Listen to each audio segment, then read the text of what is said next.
¿Alguna vez has tenido que derramar tu alma delante del Señor en oración? ¿Te has encontrado en un momento extremo, en un momento de demasiada angustia? Yo creo que todos hemos pasado por un momento así, donde es necesario abrir nuestro corazón a Dios, expresarle lo que sentimos, expresarle nuestra necesidad. Y son momentos muy especiales que transforman la vida. Hoy vamos a hablar justamente de un momento que atravesó nuestro amado Jesús, esa famosa oración sacerdotal, en donde Él derramó su corazón. Es lo más tierno, me parece, de las Escrituras. Esa oración donde Él pide por sí mismo, por el momento que va a atravesar. Está pidiendo también por sus discípulos que van a continuar la obra, y esa oración nos alcanza a ti y a mí, que somos los precursores de esta misión que Él nos encomendó. Hoy vamos a analizar justamente esa oración, la lección número 3, para que sean uno. Te invitamos a que te quedes con nosotros en un momento. Iniciamos.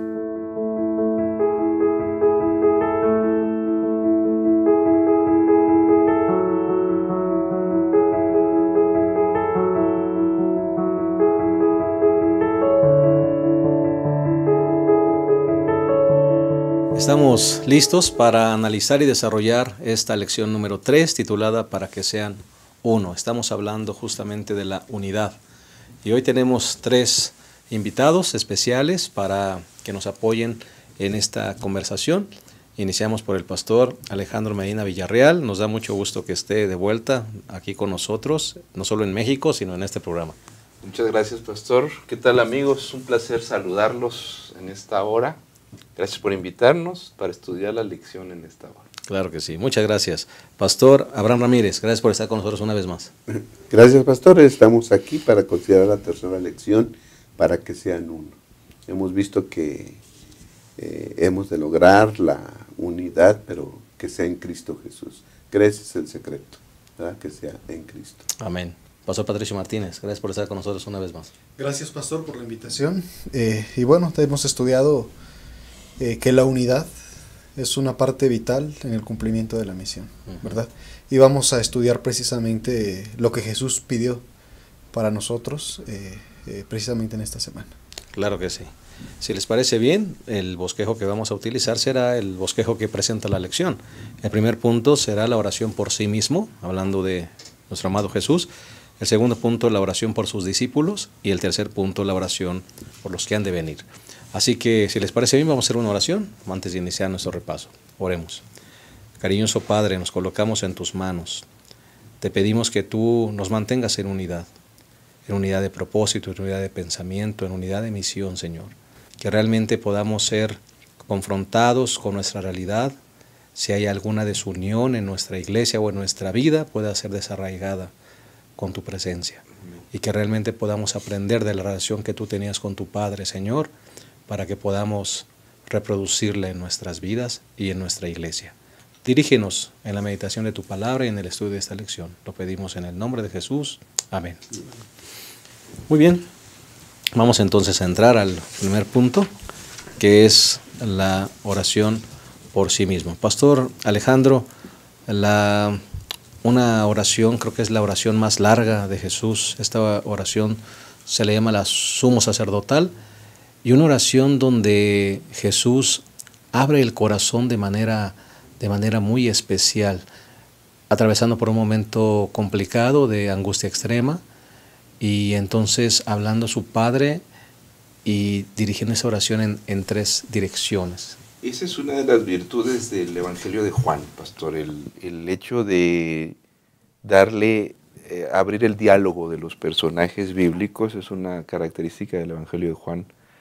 Pues que se escuchan más a los personajes, no nada más al narrador del texto, y aquí se le da voz a Jesús de una manera única, de una manera muy, muy especial y extraordinaria, porque esta es una oración conmovedora. Él está en un momento muy difícil, muy estresante. Acordémonos que es previo a la crucifixión, y la está pasando, pues no la está pasando muy bien. Él está agobiado, está solo, tiene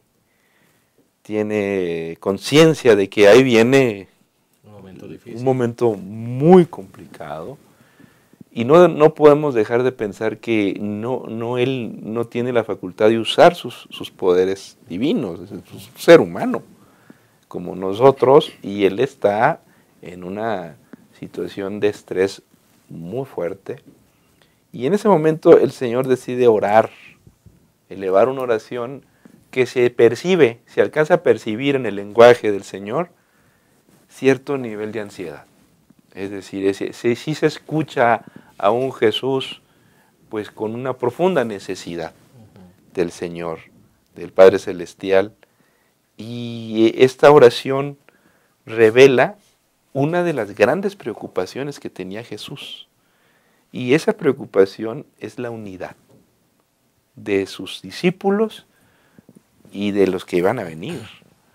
Y aquí nos da el Señor también uno de los grandes secretos que necesitan los grupos, y entre ellos la familia, para estar unidos. Es decir, ¿de dónde procede la unidad? El Señor nos los va a revelar en esta oración.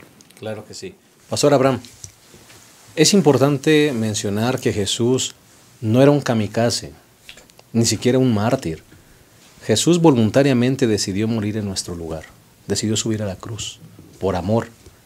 Pero eso, acabamos de mencionar, no quita el hecho de que Él tenía miedo de subir esa cruz. Claro, pastor. Si nos ubicamos en el tiempo y en el espacio, bueno, están cenando con sus discípulos todavía, la última cena, donde Jesús hace también esa oración. Si vamos al capítulo 16, dice: estas cosas os he hablado, para que en mí tengáis paz. En el mundo tendréis aflicción, pero tened buen ánimo, yo he vencido al mundo. Y entonces dice, después de hablar estas cosas, Jesús levantó los ojos al cielo y oró diciendo, ¿no? Está dando las últimas instrucciones a sus discípulos, pero sabe, aquí dice, Padre, ha llegado la hora, ¿no? En el reloj divino, dice el Juan, no existen ni premuras, ¿sí?, ni retrasos, ¿sí? Ha llegado la hora. ¿Y qué hora era? Pues de entregar su vida. Por eso es sumo sacerdotal esa oración, porque pronto él sería al mismo tiempo sacerdote y víctima también, ¿no? Ahora, ha llegado la hora. Es hora de orar.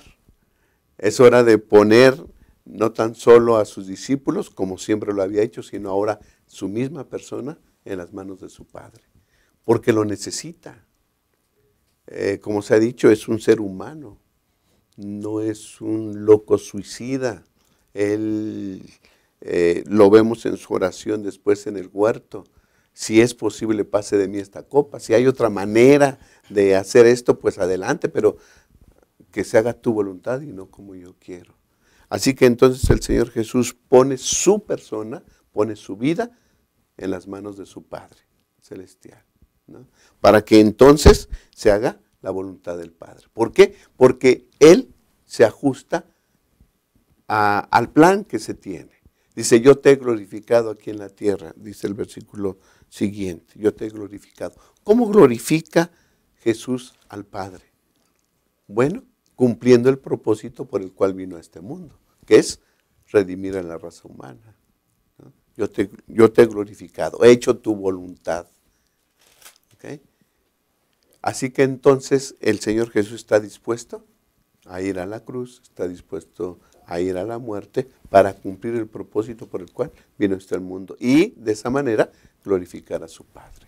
Pastor Patricio, hay un asunto que me gustaría resaltar.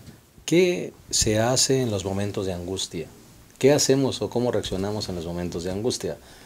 Porque en los momentos de angustia de Jesús oró, ¿verdad? Se puso en comunión con su Padre. Nosotros muchas veces como seres humanos, cuando pasamos un momento de angustia, lo menos que nos acordamos es en orar, es en buscar a Dios. Siempre como adultos queremos resolver las cosas con nuestras propias fuerzas, con nuestras propias ideas. Pero qué interesante, Jesús en su momento más extremo de angustia, Él se pone en comunión con el Padre. Me parece que es un punto interesante para resaltar. Sí, pastor, a veces en la dinámica de la iglesia cotidiana, pues nosotros vemos que decimos, hermanos, ¿cuántos tienen alguna situación por la cual orar? Y 1, 2, 3 levantan las manos y normalmente piden por lo mismo, ¿verdad?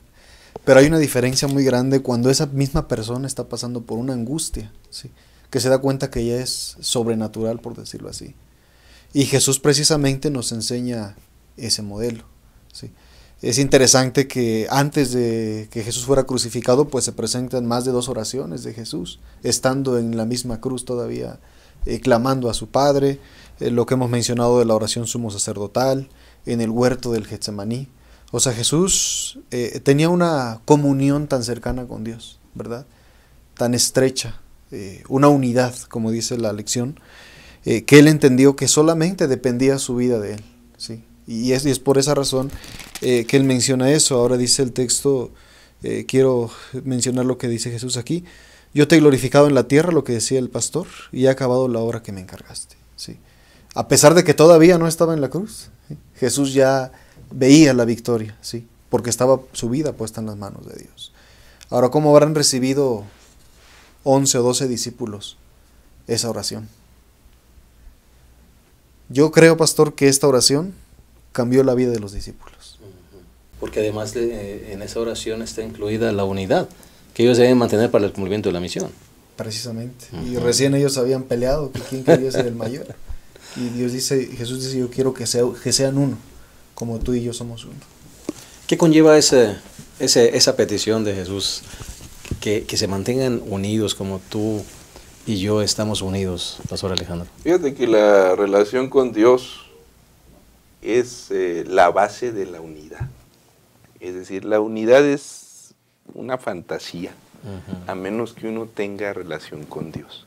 Y aquí hay algo que dice en el versículo 3, explica muy bien el Señor Jesús. Este es un pasaje que a mí me gusta mucho. Dice, esta es la vida eterna, que te conozcan a ti, el único Dios verdadero, y a Jesucristo, a quien has enviado.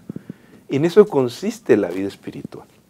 En eso consiste la experiencia religiosa.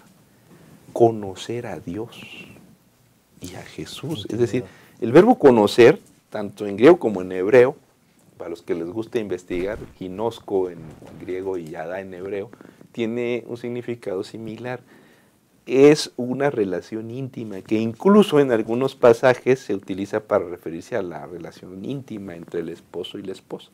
Por eso dice que Adán conoció a su mujer, es decir, tuvo intimidad con ella.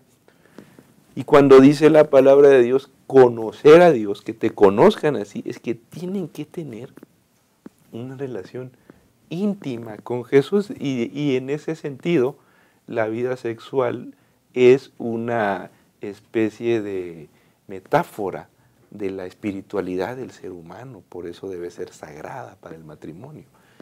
Así que el conocer a Dios tiene que ser algo muy íntimo, muy cercano. Esa es la base de la experiencia religiosa. Yo creo que eso es lo que transforma nuestras mentes y nos ubica como seres humanos. Y nos recuerda que en este mundo, este paso fugaz por este mundo, vivimos para conocer a Dios. ¿Y cómo conocemos a Dios? Pues a través de la oración, a través del estudio de las Escrituras, a través de la testificación. Y Él nos dice, en eso consiste la vida eterna. Por lo tanto, la pregunta es, ¿podemos vivir la vida eterna hoy, pastor? Amén. Desde hoy, mis queridos amigos, mis queridos colegas, podemos empezar a disfrutar de la vida eterna. No tenemos que esperar que llegue Jesús en las nubes de los cielos. Ya podemos empezar a disfrutar de la vida eterna. Amén. La vida eterna, entonces, desde esa perspectiva, no es algo, es alguien. No es algo que yo debo ganar, es alguien con quien me debo relacionar. Así es. Así es. Ellen White dice que el mundo se hundió en tinieblas porque se conoció mal a Dios. Se tiene un concepto erróneo de Dios. Por eso vino también, una de las misiones del Señor Jesús fue venir y revelar exactamente cuál era el carácter de Dios, ¿sí? Porque el único que conoce tal como es Dios, el Padre, pues es el Hijo. Y Él nos vino a revelar. Y cuando nosotros contemplamos a Jesús, entonces contemplamos al Padre. Y en la medida en que nosotros lo conocemos y establecemos esa relación íntima que decía el pastor, entonces va a haber unidad entre nosotros, así como hay entre el Padre y el Hijo, también nos unimos a esa unidad que existe entre ellos y somos uno también con ellos, pero en la manera en que nosotros lo conozcamos y avancemos en ese conocimiento, ¿no? Ahora, no se logra la unidad por el conocimiento, se logra porque es una obra divina, es una actividad divina, no es un logro humano esa unidad, ¿sí? Es un logro divino en nuestro corazón. Dejémonos, estemos dispuestos a que el Señor nos use para que logre en nosotros esa voluntad de estar en unión con ellos. Amén. Pastor Patricio. Creo que es muy importante, pastor, el punto que hemos mencionado, conocer a Dios, conocer a Cristo Jesús. Los escritores en el Nuevo Testamento enfatizaron mucho ese asunto. Me gustaría citar lo que dice Pablo en Filipenses 3:8. Dice, y más aún considero todas las cosas como pérdida por el sublime valor de conocer a Cristo Jesús, mi Señor. ¿Sí? La expresión que él utiliza, por el sublime valor de conocer a Cristo Jesús, mi Señor. El conocimiento de Dios es muy importante y creo que tenemos que darle ese valor, esa importancia en la misma iglesia. Y conocer a Dios, pues lo hemos dicho muchas veces, ¿no? Es todos los días. A veces pues solamente los sábados, algunos lo que se escucha, lo que se predica, pero durante la semana no dedicamos tiempo a veces para conocer realmente a Jesús. Si conociéramos a Jesús, amaríamos, estaríamos en unidad como iglesia, cumpliríamos la misión, si tuviéramos ese conocimiento, ¿verdad? Pues vamos a hacer una pausa y vamos a despedir este segmento con este pensar. La vida eterna y la verdadera unidad vendrán como resultado de una relación con Cristo, ¿verdad? No es algo, es alguien. Y ese alguien es Jesús. Vamos a hacer una pausa, regresamos a la segunda parte de esta lección 3 para que sean uno. Regresamos.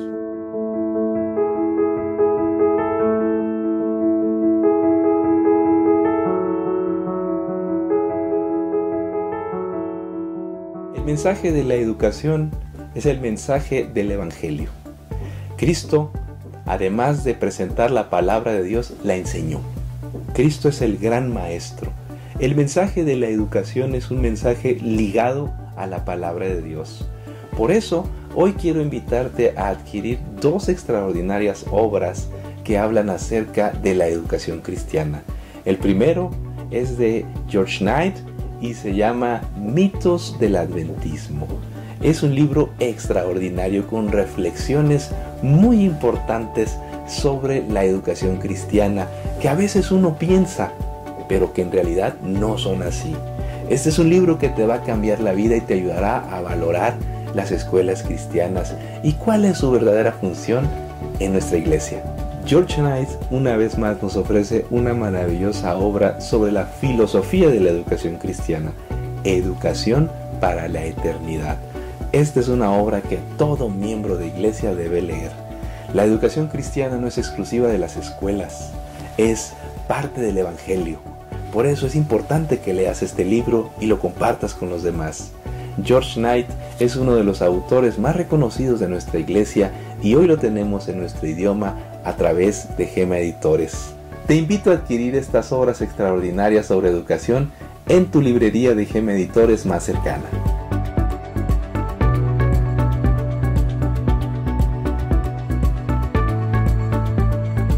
Bien, estamos de vuelta, estamos analizando la lección número 3 para que sean uno. Y vamos a entrar, ya hablamos del primer punto, la oración de Jesús por sí mismo, esta oración sumo sacerdotal. Vamos con el segundo punto, que es la oración por los discípulos. Decía el pastor Abraham en el segmento anterior, o el pastor Patricio, que seguramente los discípulos fueron transformados a través de esta oración. Pero ahora, pastor Alejandro, viene un punto muy interesante. Jesús, cuando ora y se comunica con el Padre, pide por sus discípulos en el contexto del mundo. Él sabe que esos discípulos se van a enfrentar a un mundo completamente adverso, un mundo complicado, un mundo que regularmente va a ir en dirección opuesta al mensaje. Y en ese mundo ellos tendrán que mantener brillando la luz del Evangelio. Para poder permanecer en ese mundo hay que estar unidos. Hay que estar unidos. Para poder proclamar el Evangelio, ellos tenían que estar unidos. Y la gran preocupación de Jesús es, ellos van a enfrentar situaciones muy delicadas. Imagínate, iban a enfrentar a Nerón, desde el emperador romano, que iba a mandar quemar hasta su propia ciudad, y las persecuciones que iban a venir posteriormente, hasta las mismas diferencias dentro de la iglesia, pero ninguna de esos obstáculos iba a poder destruir a sus discípulos si estaban unidos. Y si estaban unidos, el deseo del Señor es para que sean uno, como tú y yo somos uno. Y Él ora para que sus discípulos estén unidos. ¿Tú recuerdas que ellos andaban peleando? Y una de las preguntas era, ¿quién va a ser el mayor? ¿Quién va a ser el mayor? Todavía en este tiempo nosotros seguimos teniendo esa preguntita, ¿no? A veces, porque en el mundo la autoridad se maneja bajo un concepto, pero en la iglesia Jesús dijo, entre vosotros no será así. Así que uno de los elementos más importantes para enfrentar al mundo de parte del pueblo de Dios es la unidad. Pero para estar unidos, el Señor dijo, tiene que haber una relación con Dios. Porque cuando tú, como iglesia, los discípulos, y posteriormente sucedió en la historia de la iglesia, empezaron a crecer, empezaron a adquirir poder. Empezaron a adquirir poder. 300 años los estuvieron persiguiendo, pero llegó el emperador Constantino, y de la noche a la mañana ya no eran una iglesia perseguida, pero se fueron haciendo un poder opresor. Opresor. Y fueron perdiendo de vista la unidad. Y se empezaron a hacer pugnas entre ellos. Así que, ¿cómo se puede enfrentar al mundo con poder? ¿Cómo se puede mantener la pureza de la iglesia? Con la unidad. Pero esa unidad nace de la relación con Dios. Amén. El historiador Heródoto dijo un día, dale poder a una persona sencilla que conozcas y verás quién es. El poder cambia a las personas. Lamentablemente esta mentalidad del poder jerárquico muchas veces nos afecta como iglesia. Y qué terrible es cuando nosotros, en lugar de ir en contra del mundo, en el sentido de permearlo con el Evangelio, no en el sentido de excluyente, sino en el sentido de permearlo con el Evangelio, nos dejamos de alguna manera moldear, Pastor Abraham, por esa hambre de poder. Y entonces esa hambre de poder crea lo que creaban los discípulos, desunión. Sí, pastor. Esa era la preocupación del Señor Jesús. Hasta entonces habían mostrado solamente celos y envidia. Y la obra de salvación del mundo iba a caer sobre ellos, sobre los discípulos. Y si seguían con celos y envidia, pues la obra tal vez iba a falsear, se iba a caducar. ¿No? Entonces el Señor Jesús ora por ellos, ¿no? Para que haya unidad, para que la unidad entre el Padre y el Hijo se pueda ver también entre los discípulos. Y yo creo que hubo mucha satisfacción en el corazón del Señor Jesús al ver a su iglesia primitiva cumpliendo, ¿sí?, la oración del Señor Jesús. Es decir, en la iglesia primitiva se vio unidad de propósito, unidad de misión, y entonces yo creo que hubo satisfacción en el corazón del Salvador cuando vio a su iglesia trabajando juntos, unidos. Una oración contestada, una oración que el Padre la escuchó y la contestó enseguida, ¿no? Días después hubo maravillas. Eso es lo que se puede lograr cuando se busca la unidad en Cristo Jesús. Y esa unidad, pastor, era, pues como decía el pastor Alejandro, la evidencia de que estaban unidos en Cristo, porque además dice, y cada día se unían a la iglesia los que habían de ser salvos. Estaban unidos en Cristo, unidos entre ellos, unidos en la misión. Sí, el Señor Jesús veía lo que venía, ¿no? Él iba a morir y sus discípulos iban a estar a expensas del mundo, burlas, críticas. Su maestro murió, su Mesías ya se murió. La fe en ellos podía venirse abajo. Pero aquí dice, gracias, dice, porque ellos han creído en mí. ¿Sí? Han aceptado tu palabra y han creído en mí. Así que la unidad también se basa en la palabra de Dios. ¿Sí? Los discípulos debían santificarse en la verdad, y la verdad es la palabra de Dios, ¿no? Mantener la unidad en un mundo adverso. ¿Misión posible o imposible, Pastor Patricio? Pues con la vida de Dios es posible. Después de todo el escenario que Jesús miraba, persecuciones, sufrimiento, burlas, ¿sí? Era fácil que cada quien tomara un rumbo diferente, ¿verdad? Eso sería lo más lógico a veces, cuando una persona, una iglesia empieza a sufrir ese tipo de situaciones, el desánimo y decir, bueno, tal vez esto no es así. Por eso Jesús, cuando oró por ellos, fue muy específico con el Padre en relación a qué quería con ellos. Jesús dijo, en el versículo 11 dice, guárdalos en tu nombre, ¿sí? Protégelos, abrázalos, que todos estén cobijados bajo tu cuidado. Más adelante Jesús dice, no ruego que los quites del mundo, sino que los guardes del maligno. Y una tercera petición que hizo Jesús por sus discípulos fue, santifícalos en tu verdad. Tu palabra es verdad. ¿Sí? Jesús fue muy específico con Dios. ¿Qué es lo que Dios quería que hiciera a favor de sus discípulos? Por eso fue que, a pesar de las persecuciones, de todo lo que ellos sufrieron, siempre la verdad los mantuvo unidos. Porque ese es un elemento de la unidad. Estar en el nombre de Dios, ¿sí? Y guiados por la verdad, bajo una misma verdad. Correcto. Pastor Alejandro, ¿cómo nos relacionamos con el mundo? ¿Cómo le hacemos? Los que estamos en ¿el mundo es un enemigo? ¿El mundo debe ser visto como un desafío, como un proyecto evangelístico?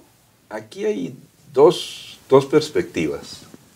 La primera, el Señor recuerda que el mundo los aborrecerá. El mensaje cristiano de entrada no es agradable, porque la palabra de Dios revela el pecado.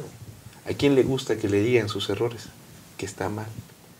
Tú tienes que convencer a la gente de que esté en el error y de que necesita la palabra de Dios. En esta época y en las pasadas, en diferentes circunstancias, pues la gente piensa que está bien.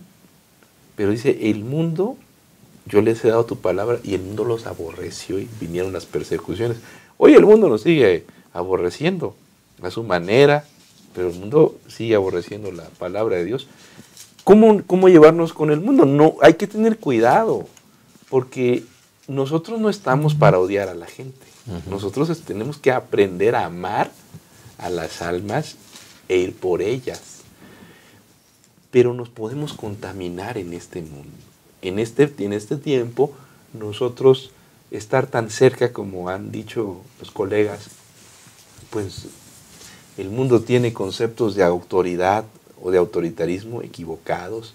Hay ganas, hay deseos de poder, búsqueda de poder, hay malas influencias en la cuestión, egoísmos.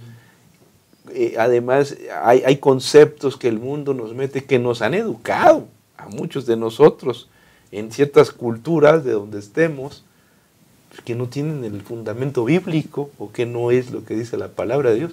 El mundo, por ejemplo, vive en una especie de supervivencia del más fuerte, una selección natural, ¿no? Aquí el pez grande se come al pequeño y pégale a aquel, porque si no, él te va a pegar y te va a comer, así que hay que andar a las vivas. Esas cosas no siguen el fundamento de la palabra de Dios. ¿Cómo nos protegemos de eso? El Señor dijo, santifícalos en tu verdad. Tu palabra es verdad. La palabra de Dios es la guía para sobrevivir en un mundo de pecado y en un mundo de egoísmo. La palabra de Dios nos ayuda a entender cómo debemos acercarnos a la gente. Es la guía para recordarnos, mira, esto no es para que tú los odies. La gente que piensa diferente no es para que uno la odie. La Biblia nos recuerda que hay que aprender a llevarles las escrituras. Que la gente que no piensa como nosotros no es para que la estemos criticando. Es para que le llevemos la palabra de Dios con alguna estrategia de las escrituras. Así que exactamente, el mundo me aborrece. Pero ¿acaso yo le voy a responder igual? ¿Lo voy a aborrecer yo también? No.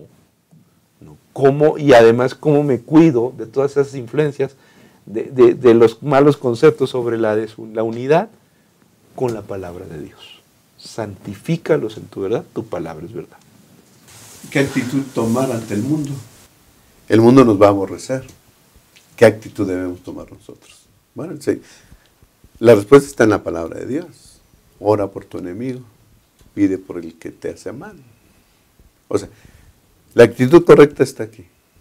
Y cuando leamos la santa palabra de Dios y sigamos lo que nos dice, porque aquí está expresada la voluntad divina, pues vamos a tomar la actitud correcta. Como lo hizo el Señor Jesús esa noche. El mundo se manifestó en el corazón de Judas. El Señor Jesús le mostró amor, le lavó los pies, a pesar de que el Señor Jesús sabía lo que iba a hacer Judas.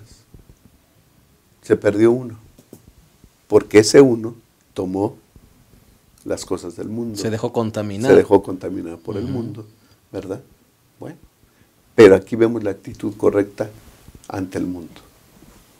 Servicio y amor para ellos. Ellos responderán como ellos decidan hacerlo. Deseo a todas las gentes, dice, en ocasión de la cena de Pascua, Jesús demostró su divinidad revelando el propósito del traidor. Incluyó tiernamente a Judas en el servicio hecho a los discípulos, pero no fue oída su última súplica de amor. Esa es la actitud. Es la actitud que debemos tomar, ¿no? Súplica de amor, de parte de... ¿Por qué? Porque estamos unidos a Cristo, a través de su palabra. Entonces debemos suplicarle al mundo, hey, ven acá, reconcíliate. Ellos tomarán la decisión. Pero cada quien tendrá su oportunidad. Parece que Jesús presenta un cuadro difícil, ¿no?, que iban a enfrentar los discípulos. Pero también él dice en Juan 17, como tú me enviaste al mundo, yo también los he enviado al mundo. Y Jesús cumplió la misión que tenía en el mundo. Él mismo lo dijo en unos textos más atrás. Yo hice lo que tú me pediste, hice tu voluntad. Y así como yo lo hice, ellos también los envío. Y yo sé, Jesús seguramente dice que lo pueden ellos hacer, ¿sí? Y mismo Juan, ahí en la primera carta de Juan 2:17, hablando de ese concepto del mundo, él dice, y el mundo pasa y sus deseos, pero el que hace la voluntad de Dios permanece para siempre. Entonces, el hacer la voluntad de Dios es precisamente lo que nos da la seguridad en medio de un mundo difícil que tenemos que enfrentar. Así que, bueno, antes de hacer la pausa, creo que es importante recordar, cuando miremos al mundo, lo tenemos que mirar con amor y con propósito de salvación, porque así es como lo miraba Jesús. Es que Dios no nos pide que nos aislemos.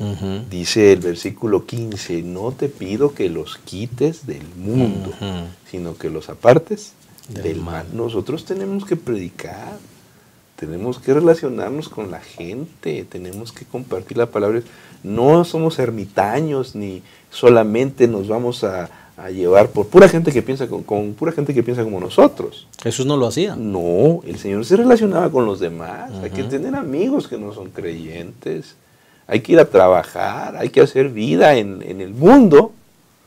Pero dijo el Señor, Él pidió para que nos guardara del mal. No copiar las actitudes del mundo, no seguir el estilo de vida del mundo, más bien mostrar una forma amor diferente de vida. Y una estrategia de salvación. Claro. Vamos a hacer una pausa más, regresamos a la lección número 3 para que sean uno. Ya volvemos.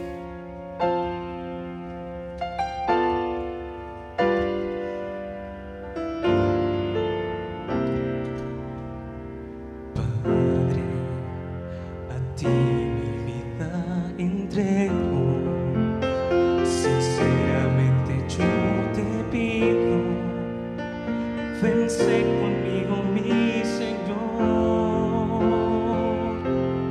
Intenté ser fuerte pero ya fallé, 1000 veces ya me pregunté ¿por qué? Y si todo es tan frío, y si el sol se ha ido y no consigo más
mi clamor. Si todo es tan frío, si el sol se ha ido y no consigo más cantar, ven y calma este corazón. Y yo escogí alabar tu nombre, al Dios que todo ve. Aún está oscuro, pero sigo por la fe. Y yo escogí alabar tu nombre, porque ese es tu querer. De tu amor y vida quiero yo pertenecer. Y yo escogí alabar tu nombre, a ese Dios que todo ve. No está oscuro, pero sigo con la fe. Y yo escogí alabar tu nombre, porque ese es tu querer. De tu amor y vida quiero yo pertenecer.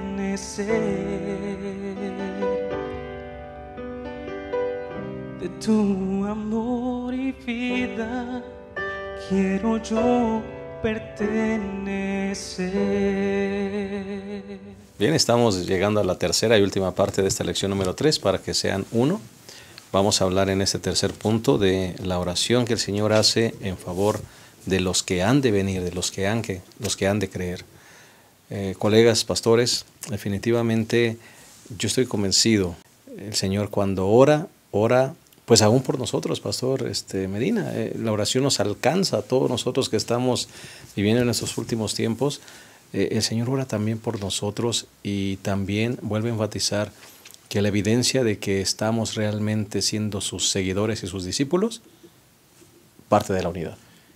Fíjate que el Señor esperaba que sus futuros feligreses, futuros creyentes, se mantuvieran unidos con el mismo esquema de los discípulos.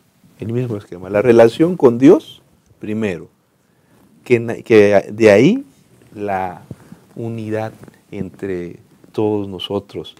Pero fíjate que eso es muy importante. ¿Cuál es el elemento que nos mantiene unidos? Es la misión. Es decir, como tú me has enviado, yo los envío. Es decir, ¿qué nos mantiene unidos a los creyentes en el mundo, a los adventistas? El Señor, yo no creo que Jesús esté pidiendo que seamos exactamente iguales, todos los adventistas en el mundo. De hecho, la iglesia adventista en el mundo no es igual. Es decir, en algunos lugares nos vestimos con ropa de frío y en otros lugares pues de calor, una guayaberita o una cosa más cómoda. Y tenemos diversas costumbres, una diversidad de la alimentación, pero siempre el Señor espera que el elemento que marque la unidad de la iglesia sea la misión. Eso no lo podemos perder. Aunque estemos en un sitio de mucho frío, con una chaqueta, quitándonos el clima, combatiendo el clima, o en un sitio de mucho calor, los adventistas debemos estar predicando el Evangelio. Unidad en la diversidad. Unidad en la diversidad. Hay sitios donde la iglesia enfrenta desafíos distintos que nosotros, pero el elemento que tiene que marcar es la unidad. Y otro factor que quisiera yo mencionar, colegas, cuando alguien viene a predicar el Evangelio con una supuesta nueva luz, pero golpea la unidad de la iglesia, aunque lo que diga tenga sentido, nosotros debemos cuestionarlo. Porque una persona que viene a dividir a la iglesia no trae el mensaje del Evangelio. Una persona que con el pretexto del Apocalipsis o la salud o la justificación por la fe pretende hacer una división de la iglesia pretende separar a los creyentes y hacer grupitos aparte, como lo hacen hoy algunos vividores del Evangelio, pues yo creo que no trae la palabra de Dios. El Señor fue muy claro, su mensaje es de unidad. Nosotros estamos para predicar la unidad, no para andar dividiendo a la gente con disque charlas teológicas o disque reflexiones teológicas. De teológico no tienen nada. Y asumiendo una autoridad o un liderazgo que nadie les ha dado. Creo que en eso los hermanos deberían tener juicio y criterio y decir, esta persona no me está hablando de la unidad, está dividiendo la iglesia. Solamente con eso sería suficiente para decir, apártate de mí. Y hablando en contra del liderazgo y hablando en contra de la organización y desviando recursos, y regularmente así se trabaja. Mira, los compañeros, los pastores no somos perfectos. Y todo se puede decir en la iglesia. Todo se puede decir, pastor. Pero cuando tú vienes con la espada desenvainada a sembrar la desunión, tú lo que quieres no es hablar. Tú lo que no quieres es encontrar la verdad, como dijo Jesús. Tú lo que quieres es dividir. No te importa lo que te van a responder y no te importa lo que diga la palabra de Dios. Vienes con el afán de dividir y yo creo que eso no tiene ningún sentido bíblico. La gente debiera entender estas cosas, de quien viene a dividir está en contra de la predicación del Evangelio que Jesús está enseñando aquí en Juan 17. Amén. Pastor Abraham. Sí, pastor, hemos de recordar que Dios escogió un pueblo. Dios tiene a su iglesia con un propósito. Dios no es exclusivista, no es que prefiera a alguien. Dios elige para que ese pueblo, para que esas personas que conforman su iglesia publiquen su amor, le digan a la gente, ¿no?, el plan de salvación. Así que entonces, decía el pastor, lo que debe de mantenernos unidos es eso, es la misión, el cumplimiento. ¿Por qué fuimos elegidos? ¿Por qué somos parte de la iglesia?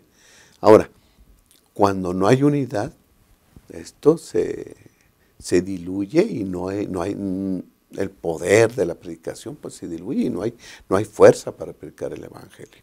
Por eso es que dice el Señor Jesús en San Juan 17, 21, para que todos sean uno, como tú, Padre, en mí y yo en ti. ¿Sí? ¿De qué está hablando?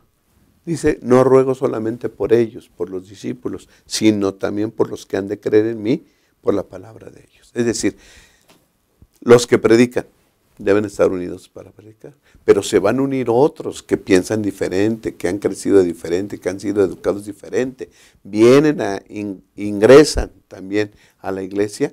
Entonces, Señor, ellos también necesitan encontrar unidad en los que están, deben unirse a los que están. ¿Para qué? Para proseguir con la misión, porque si los que entran no se unen con los que están, entonces puede haber división y la misión no se cumple. Ahora, ¿cómo pueden los que están y los que entran mantenerse unidos? En Cristo Jesús. ¿Sí? Lo que nos mantiene unidos es la verdad, es el amor en Cristo Jesús. ¿Cómo lo hemos de demostrar? Pues a través de una vida de servicio y amor para con los demás. Creo que el cristiano tiene dos premisas en su vida: glorificar a Dios y servir al prójimo, demostrando amor. Con eso, ¿verdad?, yo creo que nos mantenemos en unión. El amor desinteresado, amor al prójimo, pues es la mejor estrategia evangelística, pastor. Toda barrera, todo prejuicio cae cuando hay un acto de bondad, cuando hay un acto de amor, ¿no es cierto? Así que me parece que tiene bastante lógica. Utilicen el amor, la bondad como una estrategia evangelística para romper barreras y tirar prejuicios. A veces nosotros mismos nos convertimos en la barrera para que la misión se pueda cumplir.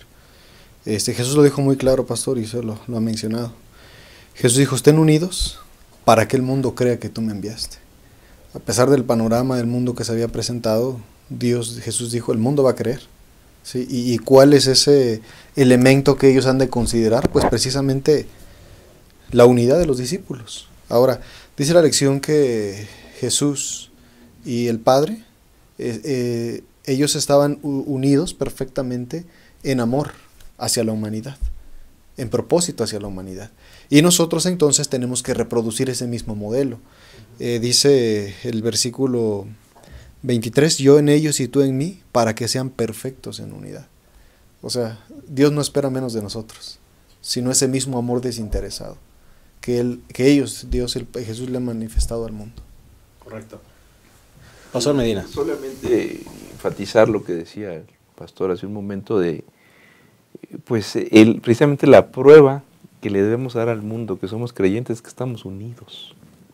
O sea, imagínate qué espectáculo le damos a la sociedad o a los vecinos una iglesia que se pelea, una comunidad cristiana que no se lleva bien, o que está hablando mal el uno del otro, o que no respetan a su pastor, o que no respetan a sus líderes, y los vecinos se dan cuenta.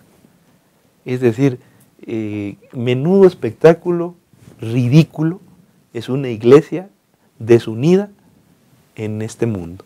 Es decir, una iglesia en la que a lo mejor pensamos diferente, pero tenemos la misma misión. A lo mejor tenemos costumbres distintas, pero tenemos la misma misión. Pero no, dice la palabra de Dios, para que el mundo conozca. ¿Y eso qué quiere decir? Tenemos que estar unidos, hermanos. Para el mundo, esa es la prueba, la unidad es la prueba de que estamos en Cristo, de que hemos puesto nuestros intereses al lado, hemos puesto nuestras supuestas necesidades al lado y todos vamos con el mismo objetivo, que es predicar la palabra de Dios. Hay un último elemento antes de concluir nuestro repaso que a mí me gustaría colocar sobre la mesa, que vale la pena mencionarlo. Algunos hermanos tal vez se preguntarán lo que la misma lección enseña, la unidad entre otros cristianos. ¿Qué pasa con los diferentes grupos cristianos? Nosotros como adventistas sabemos y creemos que no somos la única iglesia que se va a salvar. Creemos que el Señor tiene gente fiel en las diferentes denominaciones. Pero ¿cómo construimos esos puentes? ¿Hasta dónde podemos llegar en una relación con los demás grupos religiosos? Bueno, en ese aspecto nosotros no debemos olvidar que tenemos un panorama profético. Que en ese panorama profético hay una institución que en la Biblia se menciona como Babilonia, que pretende establecer una falsa unidad. Hay que recordar que los elementos bíblicos son imitados por Satanás y sus seguidores. Y en el tiempo del fin, esa unidad que el Señor quiere para su iglesia, Satanás la pretende establecer a través de una institución que en la Biblia se denomina como Babilonia, entre la iglesia, las iglesias, los gobiernos, el mundo, los poderes económicos. Yo creo que hay que tener cuidado y hay que seguir lo que dice la palabra de Dios. Estamos en el tiempo del fin. Nosotros de manera institucional debemos seguir la pauta que nos marcan las Escrituras. Y esa unidad que pretende utilizar Satanás pues no es genuina. No es genuina al punto que en el capítulo 18 y 19 viene un rompimiento con el caso de Babilonia. Ahora bien, en nuestra relación con otras iglesias y otras denominaciones, creo que debemos tener respeto absoluto y una relación civilizada. Los hermanos de otras denominaciones no son nuestros enemigos y tenemos que aprender a convivir con ellos. Y tú, pastor, pregunta, ¿hasta dónde? Pues hasta donde se pueda, hasta donde no haya un compromiso que comprometa a nuestra iglesia. Que no se comprometan principios, que no se comprometan creencias, ¿no? Sí, hay muchas personas sinceras ahí, ¿verdad?, que un día se unirán a la iglesia, ¿no? Dice el Señor Jesús, tengo otras ovejas en otro redil que ahora no están acá y las voy a traer. Y habrá un solo pastor y un solo redil. Nos marcaba la lección algunas cosas en cuanto a eso, ¿no?